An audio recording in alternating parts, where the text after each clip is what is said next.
cash flow crunch? OnDeck's small business line of credit gives your business immediate access to funds up to $200,000 right when you need it. Cover seasonal dips, manage payroll, restock inventory, or tackle unexpected expenses without missing a beat. With flexible draws, transparent pricing, and control over repayment, get funded quickly and confidently. Apply today at OnDeck.com. Funds could be available as soon as tomorrow. Depending on certain loan attributes, your business loan may be issued by OnDeck or Celtic Bank. OnDeck does not lend in North Dakota. All loans and amounts subject to lender approval.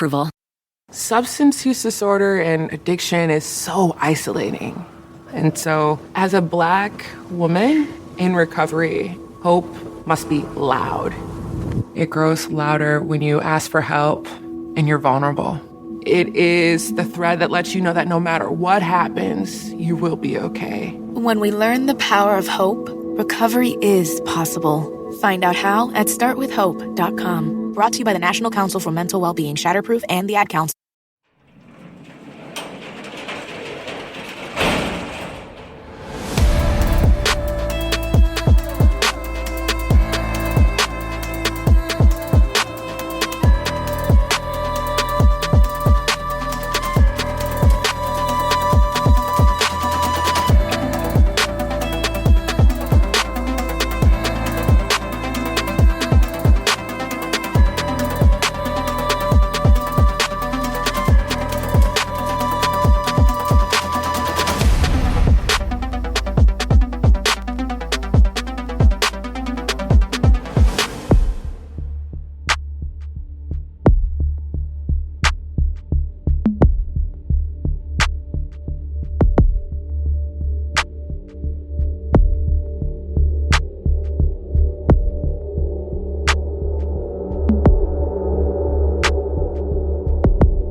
Some of the following is from an article written by Jody Ewing, founder of Iowa Cold Cases website.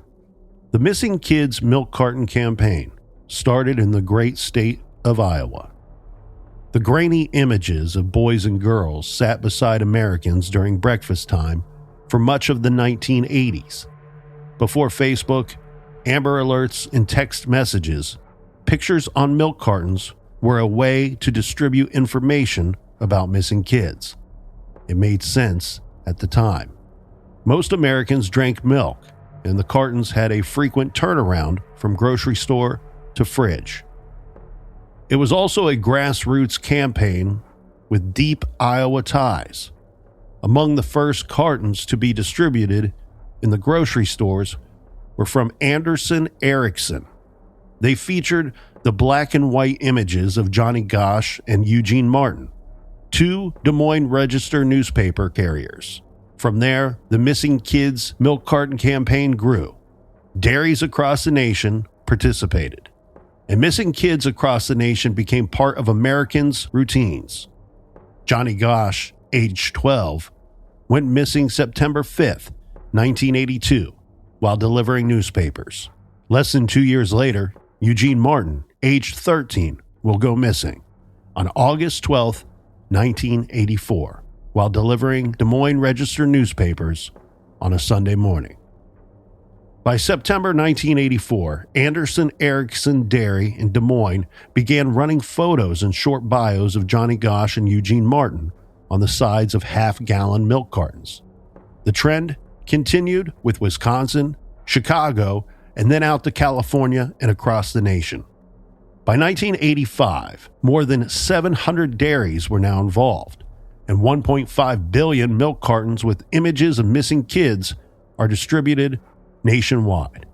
This is True Crime Garage, and this is the missing persons case of 13-year-old Eugene Martin from August 1984, one of the first kids featured on the side of a milk carton.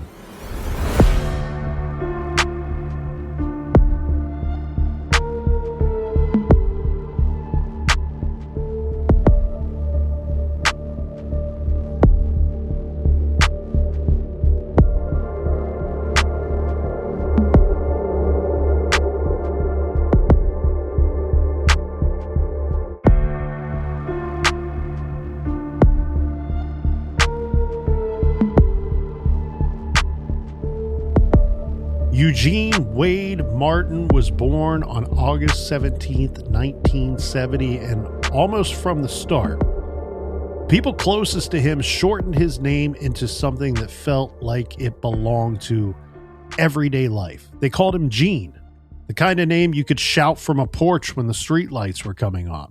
Those who knew him described a boy who moved through the world gently. He's described as polite. He's a quiet kid. He's quite shy. As folks would say, not withdrawn so much, but careful. He was also the kind of kid that was both cautious, but also fearless, they say in the same breath almost. His mother, Janice, worried about him playing football because he was on the smaller side, but Gene loved it and he played anyway. And he played the game with reckless abandon. He loved skateboarding too, and it showed. He was always equipped with skinned knees and scraped elbows. Gene, growing up in the 1980s, it was typical 80s. Video games and television and the usual tug of war between being outside with friends and being inside with whatever was glowing on the screen. But he wasn't only a kid passing time, right? Just enjoying the ride. He had taken a job and he took that job very seriously. In May of 1984, Gene became a paper carrier for the Des Moines Register. The work required routine, early alarms, quiet mornings, picking up bundles of papers, folding those papers, rubber banding them, and loading them into a carrier bag, and then moving house to house while most of the neighborhood was still asleep. When August of 1984 arrived, Gene had reasons to be quite excited. The Iowa State Fair was in town. His 14th birthday was approaching. He had plans for a celebration for his birthday, big plans. On the night of August 11, 1984, Gene went to a movie with friends, and he came home early, not under pressure, but because he wanted sleep that night. That night, Gene's older brother, Don, wasn't home. Don was staying at a friend's house. Don, typically, the older brother, would help Gene with his paper route, but that was not going to be possible the following morning. It meant that when Gene got up before sunrise, he would be going out on this paper route and going it alone. Before sunrise on the 12th, Gene woke up on time and moved quietly through the house. His father, Donald, would later say that he heard Gene's alarm and nothing else, no real commotion, no hint that anything was wrong. Gene's first stop was the pickup point where carriers receive their newspapers. So this is the corner of Southwest 14th Street and Highview Drive. At about 5:10 a.m., we have an older man. This is somebody who knows Gene, so somebody from the neighborhood. He drove past that corner on his way to play golf. He was going out for an early tee time, and he said at about 5:10 a.m. when he drove past that corner, he says he saw Gene sitting there, and Gene's paper bag was empty sitting beside him. So he just assumed, right, the kid's waiting there, waiting for the paper drop off. And he said nothing about Gene's posture or the moment seemed alarming at all. Gene looked exactly like what he was supposed to be, a kid waiting for the start of his paper route. Well, it's also an exciting time as a kid because you're making money. It's not something that you have to do for hours. You normally can complete your paper route within let's say an hour or so. It is every day, so that takes a toll on you. But it's a time where you get paid and you don't have to spend money on bills.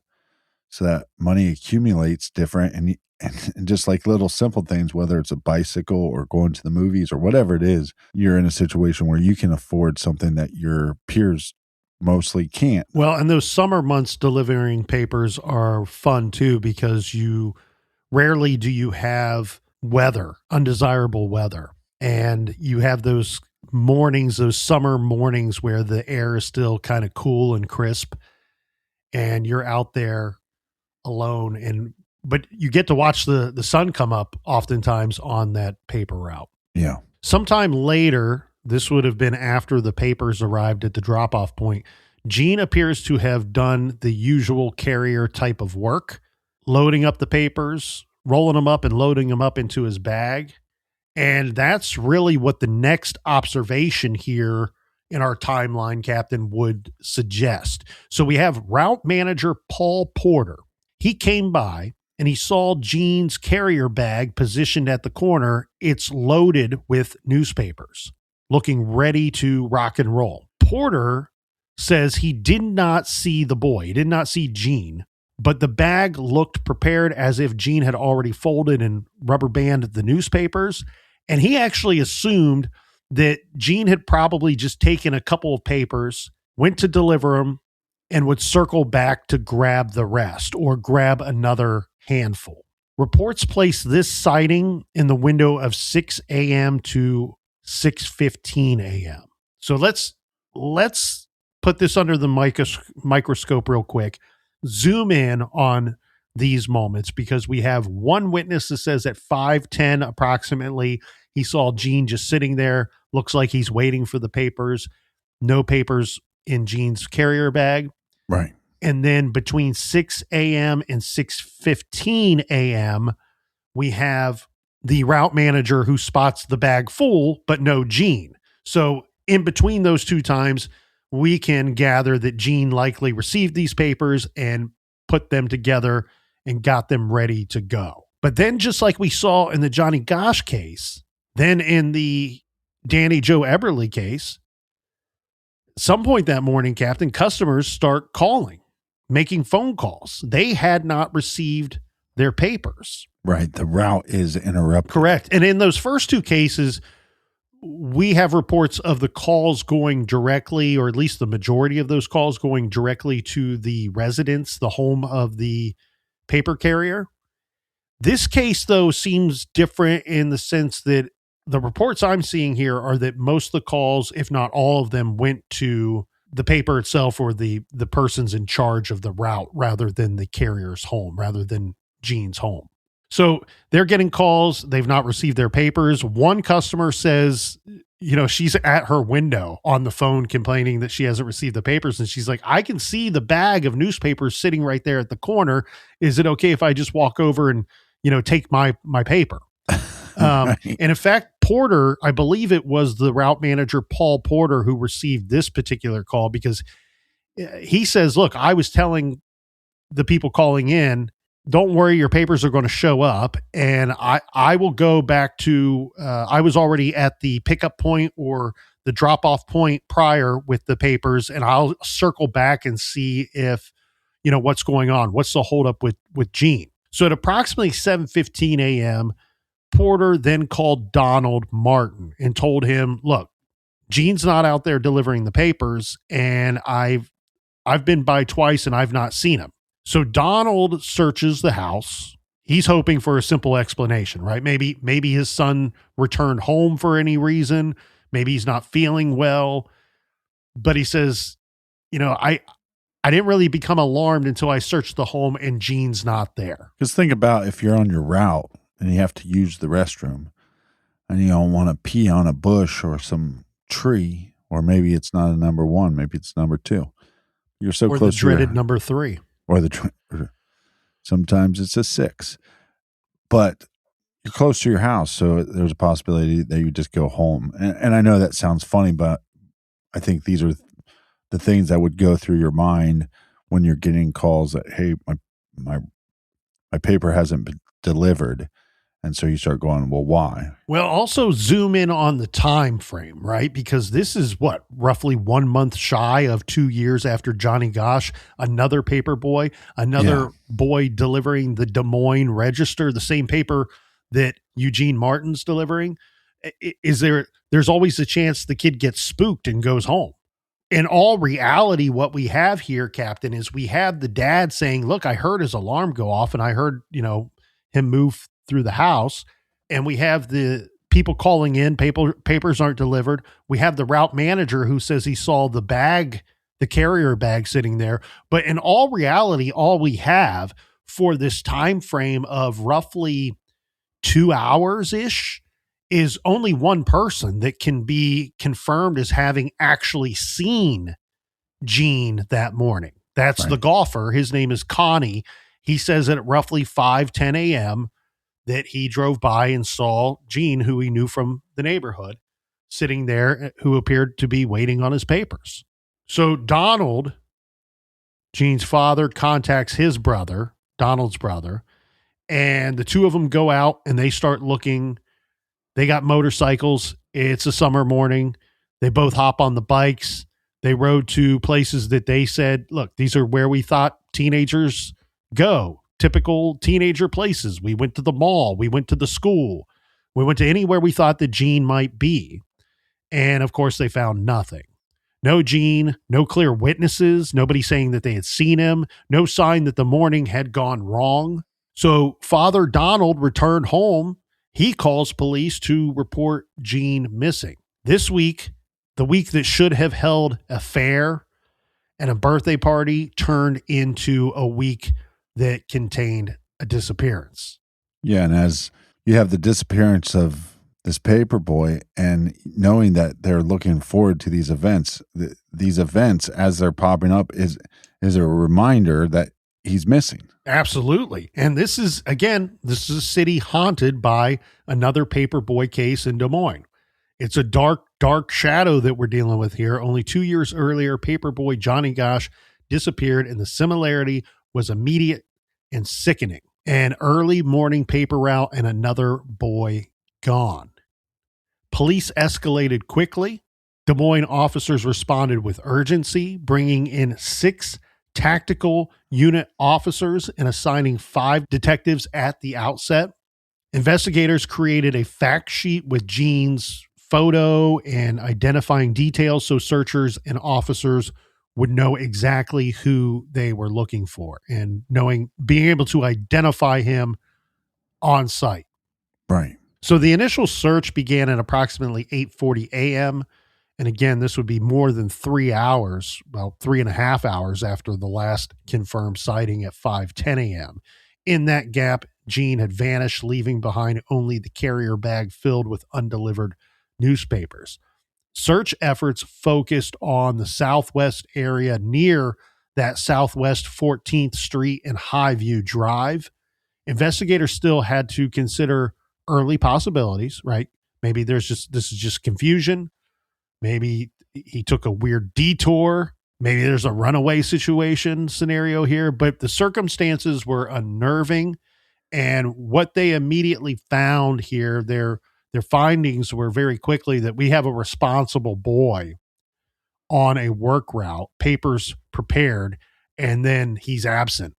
So authorities quickly ruled out the idea that Gene had run away due to a domestic dispute. And as hours passed, police said that they were treating the case as an abduction or kidnapping. So you're seeing the immediate response, Captain, is different here than in the Johnny Gosch case. Yeah, but it's because of the Johnny Gosch case. They've learned. The Des Moines Register moved in with institutional urgency. The newspaper offered up quickly a $5,000 reward for information about Gene's location. And by the next day, that reward money rose up to $25,000. Notices were printed, carriers were warned, supervisors were sent out to watch carriers at pickup points during the early hours when routes were most vulnerable. So not only the police stepping in right away on the hour that he's reported, but within 24 hours, we have the Des Moines Register stepping in, doing some of the things that they did in the Johnny Gosch disappearance, but they're doing them faster here with Eugene Martin now missing. All right. Can I get a witness? Can I get a witness? Can I get a witness, Captain? We get a green car and an older man here. So these are 2 different scenarios, but let's play through them. So as officers walked Gene's route, they're questioning the neighbors, knocking on the doors. Did you see anything? We got a missing newspaper boy. They search for anything that could anchor a timeline. They want, a vehicle. Maybe somebody overheard or witnessed an argument, heard a scream, maybe a direction of travel. anything. We want anything at this point. We have a vague timeline. We have an eyewitness that sees him waiting for the papers. Then we have the dad going out and looking for him because people are calling about not receiving their paper. So we do have a vague timeline. We need some anchors and some more markers on that timeline. So there are two troubling pieces of information that emerged from canvassing the area and talking to neighbors. The first is the green car report. Okay, a green car described as being in poor shape was reported in the area around 14th and 18th Streets. According to the Des Moines Register, the driver was described as a white male believed to be in his late 20s or early 30s with short, dark hair parted in the middle and 2 to 3 days of beard growth. He was reportedly seen possibly following two young women. The car was last seen around 5 a.m. So this would be before the abduction or whatever happened to Eugene, because we know Gene was seen alive and well, according to the golfer, at 5:10 a.m. And police did say, look, we have no direct evidence tying this driver or even this sighting to Gene's disappearance. But they did say, we want to talk to the driver of this green car. Then we have an unidentified man speaking with Gene, or so the report goes. So we get another witness that says that they reported seeing an unidentified man speaking with Gene the morning Gene vanished, likely between 5:15 a.m. and 5:45 a.m. The man was described as wearing light-colored clothing and appearing to have a friendly conversation with Gene. Police circulated a broad description of this individual, and it was as such: a white male, roughly 30 to 40 years old, 5'9" to 6 foot tall, medium build, medium length hair, described as clean shaven and neat in appearance, but no vehicle was seen with him, and no vehicle was included in that report. Within days, Captain, 5 more witnesses would report seeing what they believed was the same man talking with Gene, but the description remained too broad, too general. Determined not to lose time the way many believed is what happened in the Gosch investigation, the Des Moines police requested federal assistance. And we talked about this man in the first episode of the Missing Paperboys. Special Agent Herbert Hawkins of the FBI's Omaha office, he came to Des Moines with 16 FBI agents. Gene's disappearance quickly saturated newspapers, radio, and television. Tips poured in. Volunteer searches proliferated across Des Moines. Wooded patches were searched. We're looking in tall grass, culverts, in parks, anywhere a child might be hidden or harmed. Search teams expanded outward to parks, warehouses, riverfronts, and other areas where evidence or a missing child might be concealed. The effort included 25 Des Moines police officers, 16 FBI agents, and volunteers, many of which were friends and family, but also members of the community. But the central problem remained. Police, searchers, we got nothing. We got nothing solid, no confirmed sightings beyond the early morning, Right. No reliable vehicle description, no physical evidence. What's interesting here when we cross-reference and compare the two, what I see when we look at the Eugene Martin case versus the Johnny Gosch case, Johnny's case has continued for 4 decades to receive a mountain of press and coverage, be it podcasts, documentaries, what have you. The Eugene Martin case is often covered alongside of Johnny's, but almost mentioned as an aside. Yeah, if anybody's ever seen a picture of Johnny Gosch, you might have seen a picture of Eugene right beside him. Exactly. Now, the difference here is right away, you heard the search efforts that I just described.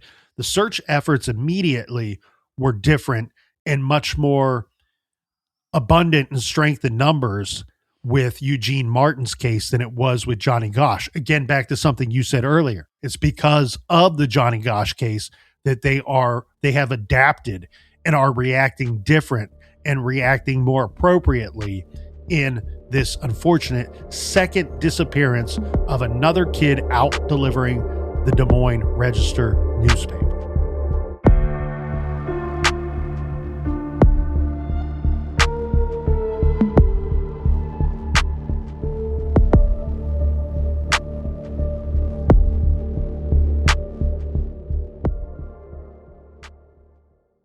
On Deck is built to back small businesses like yours. Whether you're buying equipment, expanding your team, or bridging cash flow gaps, On Deck's loans up to $400,000 make it happen fast. Rated A+ by the Better Business Bureau and earning thousands of 5-star Trustpilot reviews, On Deck delivers funding you can count on. Apply in minutes at OnDeck.com. Depending on certain loan attributes, your business loan may be issued by On Deck or Celtic Bank. On Deck does not lend in North Dakota. All loans and amounts subject to lender approval.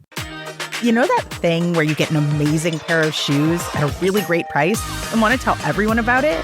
Yeah, so do we. Here at Designer Shoe Warehouse, we'll give you something to brag about, like the latest styles from brands you love, or the trends everyone's obsessing over, or shoes that make you feel like, well, you. So go ahead, show off a little. Find shoes that get you at prices that get your budget. Head to your DSW store or DSW.com today. DSW. Let us surprise you. And now, the next chapter of the Serta Counting Sheep. Hey, Uncle Number One, why aren't we counting anymore? Let me tell you a story. Long ago, Serta invented the perfect sleeper mattress. Oh, no. Oh, yes. It says the all-new Serta Perfect Sleeper with the Q4 support system has 4-in-1 perfectly interlinked coils that help relieve aches and back pain for perfect sleep night after night. We'll never get counted again. Nope. Serta, we make the world's best mattress.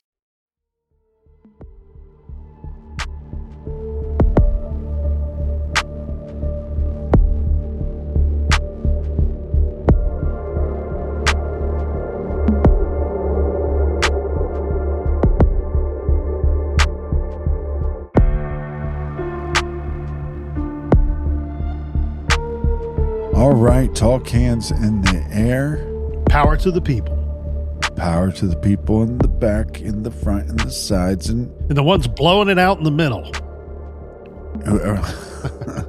and somebody is out there listening to the podcast with like giant headphones on. Shout out to whoever that is. We don't all need to be wearing earbuds. Some of us need to wear some giant headphones. That's right. But even though we have all hands on deck in this Eugene Martin case, and again, it's because, 2 years prior, we have another newspaper boy going missing. Right. That delivered the same paper. But I think all of this would have also changed if Johnny Gosch was found. But Johnny wasn't found. He just vanished into thin air. Well, and about this same time, having gone back and really digging through the papers, and the Des Moines Register in particular, they didn't shy away from the fact that one of their own had gone missing, Johnny Gosch. But, when there's not new information coming in, the stories do start to fade from the headlines and from the 11 o'clock news. And Johnny's case was starting to fade a little bit around this time. You start to see that it's not so abundant in the news at this time. And then, oh my God, here's not just the sad reminder that Johnny's missing, but now the scary fact that Johnny's still missing. And here is another kid, similar in age, similar circumstances. Houston, we have a problem here. And that problem is in Des Moines, Iowa, and it's Paperboys going missing. So how about an anonymous tip here, Captain? We get an anonymous tip regarding just the tip. Green Chevy Malibu. So on August 12th, Guilty. 1984, Whoever's driving that piece of crap. Guilty. Police received an anonymous call. The caller claimed to have witnessed Gene speaking with an unidentified man near a 1972 or 1973 green Chevrolet Malibu with gray primer marks on the vehicle. The caller alleged that during the conversation, the man placed his hands on Gene at least once. The caller did not give his name. He offered the information and disappeared back into anonymity, leaving the police with a specific vehicle description, but no way to assess the witness's reliability, credibility in any way that could be corroborated. But yeah, we did have the early statements of others with the girls that might have been being followed, or the two young women that were possibly being followed by the green car described as being in poor shape. To me, that's not an unlike description. No, I think it's the Chevy similar. Malibu that has primer marks on it, 1972, 1973. It would have been a vehicle that was over 10 years old. But again, it gets difficult when your tipster is anonymous and you have no way of contacting the individual, no way of seeking out more information, or unfortunately, it could just be somebody calling in a crank tip for whatever reason, for their own amusement or to send the investigators in a different direction. Please tell me that they called in wrestler. We have FBI on the scene here, but this would have been from the Omaha division office. Right? Yeah. And so they are working this case. Unfortunately, the folks at the Omaha branch field office, they have experience with this type of work with the John Jupert case and Eberle and Walden, who went missing, but were found both approximately 3 days later. So they have some expertise in this, but a big fail in the Gosch case. And that was one we had talked about that when we were talking about Johnny's disappearance, was something Robert Ressler said. He said, look, I agreed with the Gosches that it was a mistake that the FBI wasn't involved sooner. He did say part of that was we weren't called in. The jurisdiction was a little different. Remember, right. It was Noreen Gosch and others that had pressed Ronald Reagan and impressed our government to stack the deck differently, so that FBI and federal agents would become more involved in abduction cases and in murders. So it's a bit of, even though it's just 2 years later, it's a bit of a different landscape here. And we're seeing how that's playing out in the Eugene or Gene Martin disappearance. Let's get into some things here, because as the investigation continues, we're going to see a few things play out. They're going to start re-interviewing people that they've spoke to early on in the case. There's an attempt at a composite sketch and maybe some hope here, maybe some hope. Well, I also think this is interesting too, because there's reason to possibly believe that these cases are connected. So I think as much as you're going down these rabbit holes, in Eugene's case, you have to then double check your work in the Gosch case to see if there's any suspect or any tip that's overlapping with each other. Exactly. And I know that was an obvious statement. Call me Captain Obvious. Well, but you hope that the obvious is done in all of these investigations, and we've reviewed enough to know that sometimes that is not the situation. August 15th, 1984, investigators are trying to sharpen witness recollections. Remember, we have the several persons who had called in stating that they might have seen something that morning. They wanted to see if we can get those memories, make them stronger, and maybe even actionable. So according to the Iowa City Press Citizen, they state that a specialist was brought in from Washington to review 6 witnesses in hopes of producing an artist composite sketch of the person described in those witness accounts. Even then, though, law enforcement said the unidentified man was not considered a suspect at that time. Simply, they wanted to locate him because in a case with almost no anchors in the timeline, even this unidentified man near the last known location, of course, is going to matter. It's going to matter, and we need more information. Maybe this person has it. This is very similar to the witnesses that we discussed in the Gosch case. That, oh, I saw this person, this type of vehicle. Police said with both of those individuals, we don't consider them suspects. We consider them potential witnesses. We just want to talk to them. They don't come forward. They never come forward. In fact, I was trying to locate it before arriving at the garage this morning. I was trying to locate the exact quote and statement because we have a statement from police that says, look, we really want to talk to these people, and they keep pressing them saying, well, are they suspects? Are they suspects? And they kept saying, no, no, no. And the reporters say, well, then why are you so concerned if they're not suspects? And the police has to spell it out for the reporters and says, look, we are concerned that they've not come forward. Yeah. We're hesitant to call them suspects, but it's more suspicious if they don't come forward. Yes. Don't be suspicious. Don't be suspicious. And that's going to be the case here. Now, again, this is a pretty vague description, but this individual appears to not have come forward in the Eugene Martin case. Right. So Eugene's parents were scheduled to meet with the governor. The police acknowledged the search was expanding beyond Des Moines, and the efforts quickly became regional.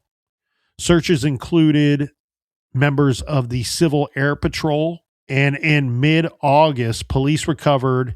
This is where they had some hope, potential evidence, they thought, but sadly, this was going to quickly be determined to be false physical hope. So mid-August, police recovered a tennis shoe and a pair of shorts, and they said that this was near the location where Gene was last seen. And for a moment, it felt like the investigation was finally turning physical, but quickly it was determined that these items did not belong to Gene and likely had no relevancy to the case at all. The reward was now up to $30,000, and this was with help from the Iowa Newspaper Association. After the meeting with the governor, Donald, Gene's father, expressed appreciation for the governor's concern and attention to his son's case. Donald also emphasized something investigators took very seriously, and this is something that our listeners should take very seriously too, because when reviewing this case and the few times that we have, we covered Johnny's case a long time ago when we first started covering cases here in the garage, and we did talk a good deal about Gene Martin's case as well during that time. Yeah. But this is the thing that has always stood out the most to me. It goes down to personality of the victim.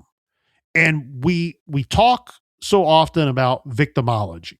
You have to study your victim when you're looking at these cases. And the thing that stood out the most to me is the repeated statement that Gene was very shy. He wasn't outgoing. He was personable, very likable, had a lot of friends. He would talk with the people he knew, with the people he trusted, but he wasn't the kind of kid that would go up to people and talk to him, wouldn't go up to a group of people and talk to him. Probably wouldn't even wave to somebody from afar unless it was somebody he absolutely knew. Now, compound that thought with this statement that his father is saying just weeks into the disappearance. Donald says regarding his son, Gene is extremely shy. Donald says it is his belief that whoever took Gene likely had to be someone that Gene could trust or someone who could convincingly present themselves as safe.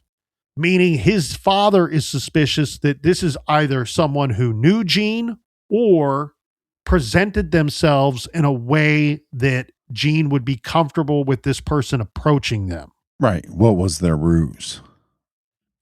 My only concern about a shy individual, and I was not touched with that as a personality trait, but some of these individuals, especially younger individuals that are shy, sometimes if an individual approaches them, they almost freeze. And so maybe you'd need less of a ruse to get close to that individual. Well, we had one person one kid in the Gosch case that said something like Johnny was kind of spooked and said, "Hey, I'm out of here." And so what we need to underline here and really highlight is that shy and scared are two very different things. So he might only engage in conversation with somebody that he trusts or somebody that presents themselves as someone that he can trust, but he's not being described as scared, meaning like, oh, as soon as the bad guy turned the corner, Gene jumped up and took off on foot. He may have been approached by somebody. And another big difference that we have here is with the cases that we already covered in Omaha, in Nebraska, with Eberle and Walden. With the Eugene Martin case and the Johnny Gosch case, if they are connected, you can't really profile without any kind of evidence. So early in this investigation, there were people asking the police, well, is there going to be an offender profile here? Can the FBI build a psychological profile of the likely offender? And the special agent in charge, Herb Hawkins, said, look, we don't have enough to do a full profile. We don't even have enough to do much of a profile at all. Right. And he says, without a clear crime scene or any physical evidence, profiling would just be speculative, completely speculative. And he did say, look, we're probably if you're going to force my hand, we're probably looking for an introvert, a loner, somebody that's not going to confide in others. Maybe lives alone. But the trouble here for law enforcement is you get so much more information, like you said, to possibly build a profile. If there is a murder scene or if there is a body, what items are around that body. But obviously that's not something you're on a wish for. No. You can't even imagine what the family members are going through, the parents are going through, what society is going through. This community is going, well, Johnny Gosch, we know what that feeling feels like. For over 2 years, this kid vanished into thin air and we don't have a clue. And then we also see the aftermath. We see what's happened to the community. This is not a community miles and miles away. This is a community that's on the front steps, right? So you see how this has affected the Gosch family and then the friends and family and then the kids of that age. And so you're in this very weird situation where you go, did Eugene is it going to be a story of he just disappears into thin air, or are we going to find him? But the sad reality is if you do find him, then you're going to have more evidence to go off to try to get answers in this case and possibly the Johnny Gosch case. Well, and keep in mind, in the case of the Omaha cases, we have FBI getting involved rather quickly, but we don't have a big gun, a mine hunter like Robert Ressler called to the scene until after the first body was found. And it was Robert Ressler's own words that say, it's going to be where you find the body that's going to yield the most evidence. And that's why somebody like Ressler wasn't brought in, because what's he going to review? He put together an incredibly accurate profile of the likely offender in the Omaha cases. Yeah. I mean, he told you what the playbook, job. Right. But he also told you the playbook and the timeline of what was going to happen if we don't catch the individual. And so not only is he giving you this detailed description of the person you eventually catch, but he's telling you he's a fortune teller. Well, this is what's going to happen if we don't catch him. But he was able to create that profile based off of, unfortunately, so much evidence that was yielded at the murder scene, and the other, a dump scene where bodies were discovered. So here, I'm sorry you can't have a profile, but what do you want? Do you want bodies in a profile, or no bodies, no profile? And then as far as the police go, they jump in and they back up what the FBI is saying here. They said, look, we're going to have to be blunt about the sad reality of our investigation. We essentially have nothing. We have no evidence, no witnesses. And the police here are telling the public, unfortunately, this could become a long grinding it out of lead chasing. And this will show you, I think, this effort has been labeled a few different ways: desperate, showing that it was urgent, or that they were running out of ideas. I actually think that this idea is rather smart. I think this is an intelligent move, especially when you're wondering what you have to work with here. But they decided this would be the 16th, I believe, of August. So we're still in the same month here. But they decided, look, let's get police and get a bunch of volunteers, round up a bunch of people. Let's start searching dumpsters. We're going to search garbage cans of civilians. We're going to cut open bags and dump them out, trash bags, and dump them out. We'll rebag them. And so what they did was they put police and volunteers, police in every group, and they're riding behind garbage trucks. And they were examining trash, hoping to find something. And it's reported that they examined trash from more than 4,000 homes. Nothing was found. Nothing but a bunch of garbage, of course. But I think that's actually a rather smart move. So kudos to them for having that idea. Well, like you said, there is some desperation because we have seen how this plays out, and they've gone down all these rabbit holes. Two different ways, both equally scary, right? Dead kids or forever missing. Yeah. And I wouldn't want to pick either one. But the other problem, though, too, is you go, because of the time separation, if these cases are connected, does the time separation lead to any thoughts? Because I could see on one level, you go, well, maybe it is a local person, because if it is a local person, then because of the attention that the Gosch case, maybe they went into hiding and they were able to control those urges and control those fantasies. Or is it possible that it is somebody that is traveling through, and the reason why there is a time gap between the two cases, if they're connected, is because they weren't traveling through at that time?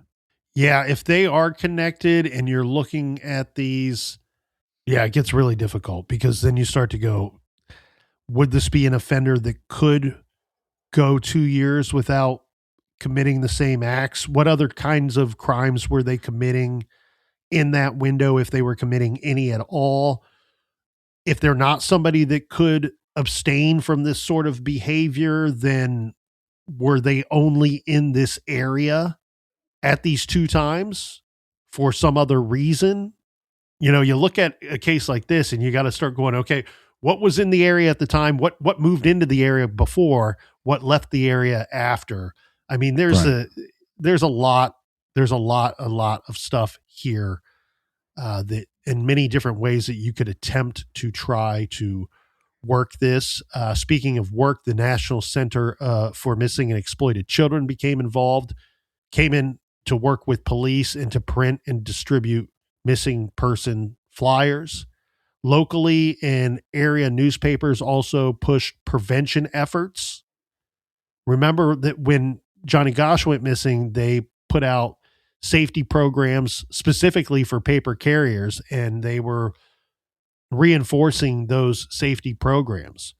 Now, unfortunately, the day after they started sifting through trash and garbage was to be Gene's 14th birthday, and there would be no celebration on August 17th. And he had been missing for 5 days now, and things were looking very bleak. Donald and Janice kept moving in the ways families often do when there's nothing else to do. They're meeting with investigators. They're trying to keep attention on the case, trying to force the world to keep looking.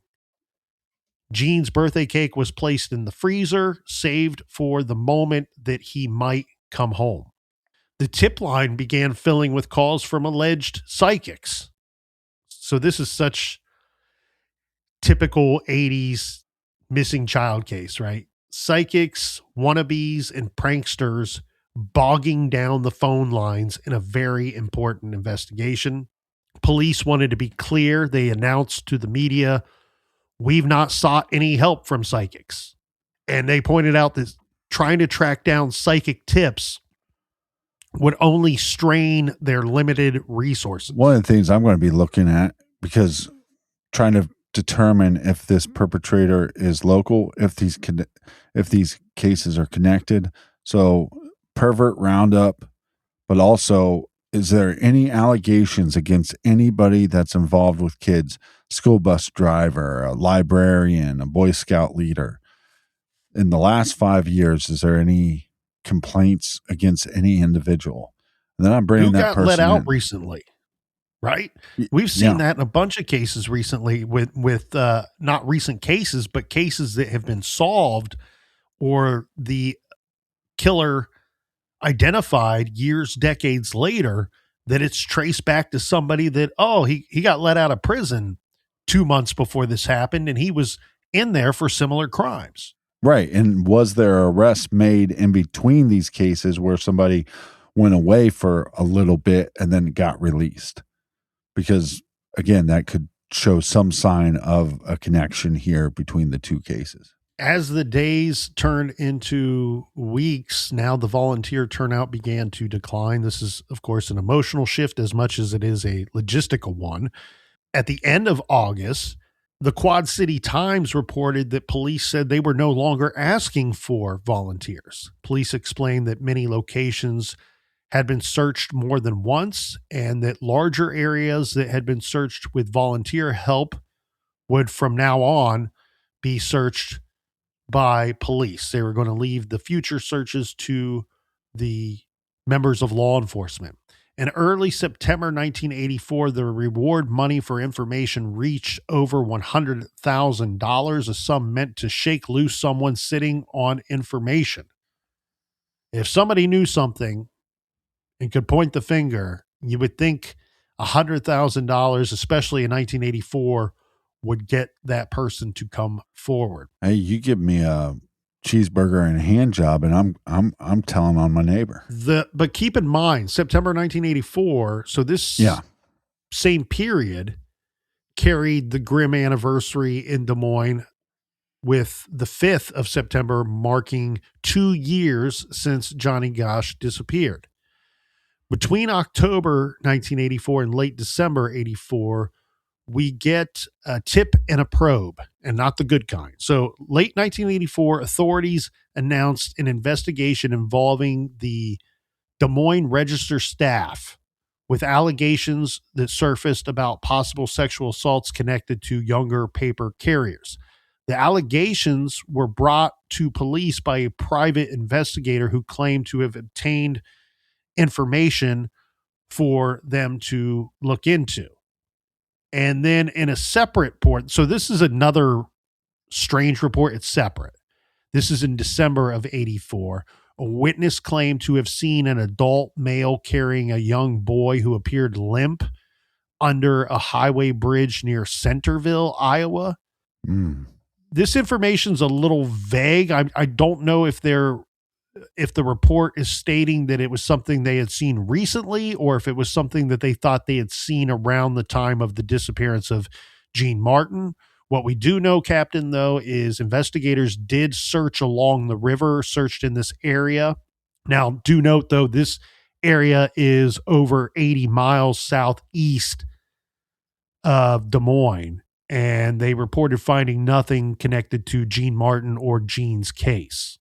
Throughout 1985, the Martin family struggled financially. They were spending a large sum of money and large amounts of their money on private investigators. They were reaching out to psychics, and newspaper ads intended to keep Gene's face and story visible. They're paying for newspaper ads when they felt that it was needed. And like we've said in many cases, like the Brian Schaefer case, you hear these rumors, oh, well, they found him, right? And they found him alive or they found him dead. And so when you have these two cases that are very similar in the same location, I'm sure that, some people are going, they're looking for who? Oh, I thought they found that guy. What? I thought they found that kid. I thought somebody was arrested for that, right? So I think this doesn't help clear the waters in this investigation. Well, one thing that was really difficult for me to pin down is the genesis of pictures of missing kids on milk cartons. What I mean by that is I was trying to figure out who the first was, and depending on what website you review, they're going to tell you a different case. Eaton Pats is one that is sometimes referenced as being the first kid. There's also some female victims that are referenced. A lot of times Johnny Gosch is mentioned to be the first one, but the best I could sort out was in September of 1984. So this would have been roughly a month after Eugene Martin had disappeared and roughly 2 years after Johnny Gosch disappeared. The Anderson Erickson Dairy Company in Iowa came up with the idea. And one of the stories I found was that there was an employee there that was either related to somebody that knew the Martin family very well or was actually related to the Martins. And it was this employee, along with upper management and the owners, that decided, you know what, this is a good idea to spread awareness and to keep these pictures out there, descriptions out there of these missing kids. Yeah. And let's start putting kids on milk cartons. So it was this Anderson Erickson Dairy Company in Iowa that printed photos of two local paper boys, Johnny Gosch and Eugene Martin, who had disappeared while on their routes. And we know any kid that grew up in the 80s remembers seeing this at the grocery store, or maybe even sitting on your table at breakfast while you're eating your cereal, with the black and white pictures of the missing kids with the description of one or both kids that are presented there on the side of the milk carton, along with a telephone number to call to report if you have any information, or if you've seen anything, or if you see these kids. And then 2 years later, it's the same story basically all over again. In 1986, another boy goes missing. Yeah, this one, Captain, it's a little different than the first two cases in Des Moines, but there's no way to look at these and not question if they're connected immediately, right out the gate, right from Jump Street, right? This is March 29th. We're now in the year 1986. Another boy disappears in Des Moines, Iowa. This is 13-year-old Mark James Warren Allen. So Mark Allen, he left his home on Emma Avenue to visit a friend and never arrived. Now, when we look at these cases, there's no shortage of information, even though there's no shortage of retelling of the Johnny Gosch case. Right. That Johnny Gosch case really doesn't hold a whole lot of information when you look at the nuts and bolts of it. The Eugene Martin case, very similar. They're missing for a reason. There's not a whole lot of witness statements, not a whole lot of details, not a whole lot of great ideas as to why they went missing beyond speculation. Now, in Mark Allen's case, there's less information about his story that's out there. In fact, he was, for the most part, regarded as a runaway early on. He went missing in the evening hours, and that's one of the big differences between his case and the previous two there in Des Moines. He was on his way to a friend's house but never arrived. The last time he was seen, Mark was wearing a light blue t-shirt, blue jean shorts, white socks, gray tennis shoes with Velcro fastenings. He had brown hair, blue eyes, and a small scar on the top of his head. And of course, this is the same area that John Gosch disappeared in 1982, and then later Eugene Martin in 1984. So listed as 5 foot tall, 85 inches. Listed as 5 foot tall, weighing 85 pounds. And this is a sad story. He was supposed to have movie night pizza with his mom that night, and he was going to go out to a friend's house and said to his mom, save me a slice, save me a couple slices. I'm going to be hungry when I get back. And he has never returned. Sadly, just like the Gosch case, and now we just mentioned Mark Allen, the investigation continues as to where is Gene Martin. The 4 decades long investigation into where is Gene Martin. There's been thousands of tips or leads over the years. Des Moines investigator Jim Raleigh worked Gene's case until his retirement. So he worked this case for approximately 15 years before he retired. And he was very close. He got very close to the Martin family, got very close with Gene's father, Donald. And he said, look, if Donald came up with a lead or a thought, I chased it down. Didn't worry about what it would take, what we were giving up. We chased it down. And he says, unfortunately, he estimates that he followed over 2,000 leads in the Eugene Martin case, taking him beyond our borders, both north and south to Canada and Mexico. And he says, out of all this, I never found any concrete answers, any concrete evidence, any concrete breadcrumb trail that I thought could further the investigation. And anything that looked really good on the surface or would lead him to another state or even, as mentioned, another country, he said a lot of times it was reports of mistaken identity. And then others, of course, were just dead ends. His theory, though, his ongoing theory, Captain, is that Gene Martin's disappearance and Johnny Gosch's abduction are connected.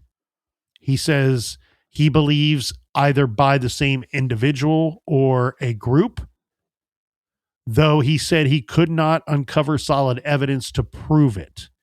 And he also believed both boys were likely killed shortly after they disappeared. Yeah.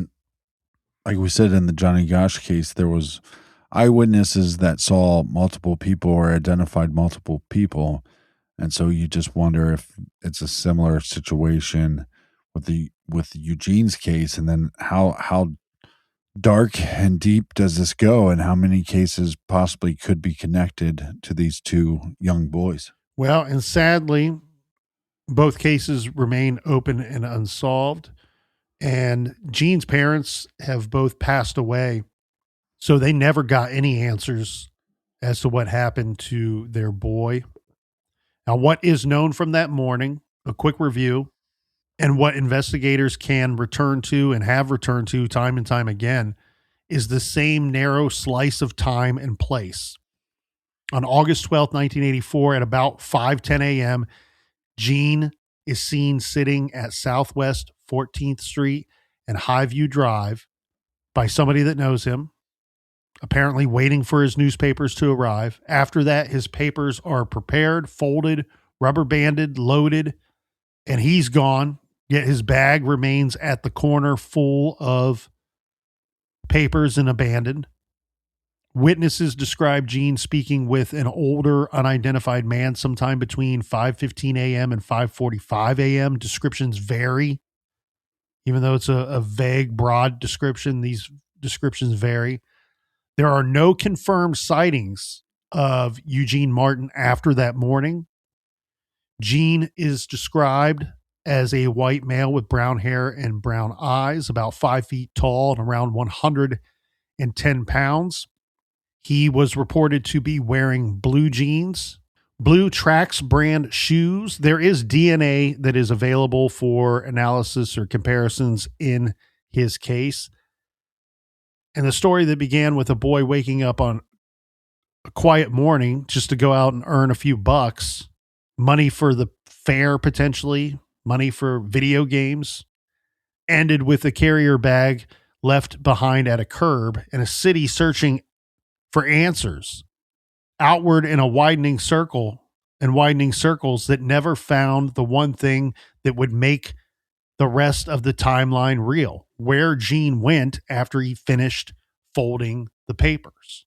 As we have mentioned, the National Center for Missing and Exploited Children have been involved in Johnny Gosch's case as well as Eugene Martin's case, and continue to have involvement, as well as the missing persons case of Mark Allen. And you can go to their website, ncmec.org, and there you will find age-progressed images of these missing kids, what they may look like today or more recently. 4 decades have passed in both of these cases. And if you have any information at all, please reach out to the National Center for Missing and Exploited Children. You can call their 24-hour hotline, 1-800-843-5678, or you can go to their website, ncmec.org or missingkids.org.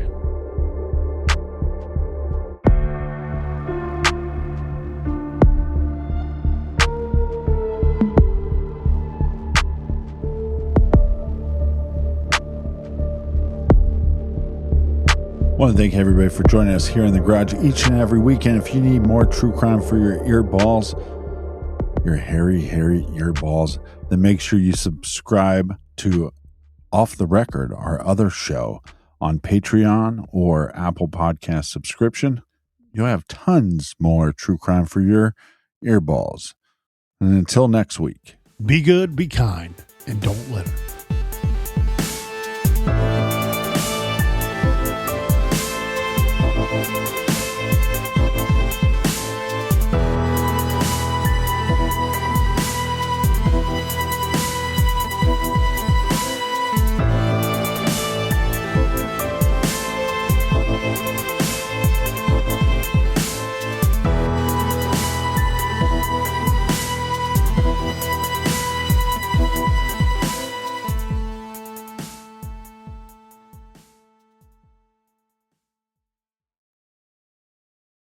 Substance use disorder and addiction is so isolating.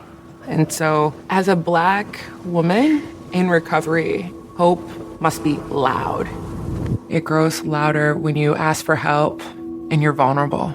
It is the thread that lets you know that no matter what happens, you will be okay. When we learn the power of hope, recovery is possible. Find out how at startwithhope.com. Brought to you by the National Council for Mental Wellbeing, Shatterproof, and the Ad Council.